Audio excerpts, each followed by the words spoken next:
Magandang araw po sa lahat. Ayan, nagumpisa na naman ako sa aking ginagawa dyan sa pag-alaga ng aking mga alagang hayop.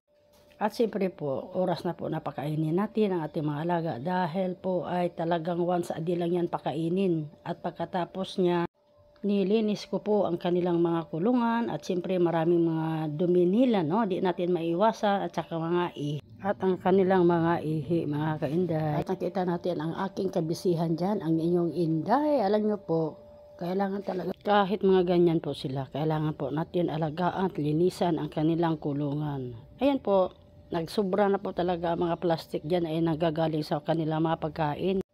At kailangan talaga susunugin yan, mga kainday, dahil nga sobra ng dami. Tapos nabutan ng pagbabaha yan ang naging dahilan sa barado po sa tubig at hindi makadaloy. Ayan po, habang nagwawalis po ako dyan dahil nga sa sobra ng dami, ayan, winawalisan ko po labas namin.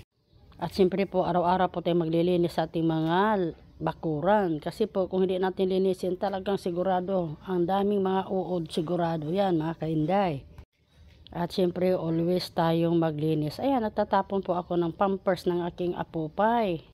At dahil puno na po talaga. Ayan, habang nagtatanggal po ako sa mga damit namin dyan kasi nangangamoy ang mga usok. For today's video po, Luzon, Visayas at Mindanao. Marami pong salamat sa lahat ng mga nag-comment, share, and like po. Maraming salamat po sa inyo sa walang sawa po sa pagsuporta sa aking mga vlog. Dahil po ay tuyo na, kailangan po ay tanggalin. Marami pong salamat.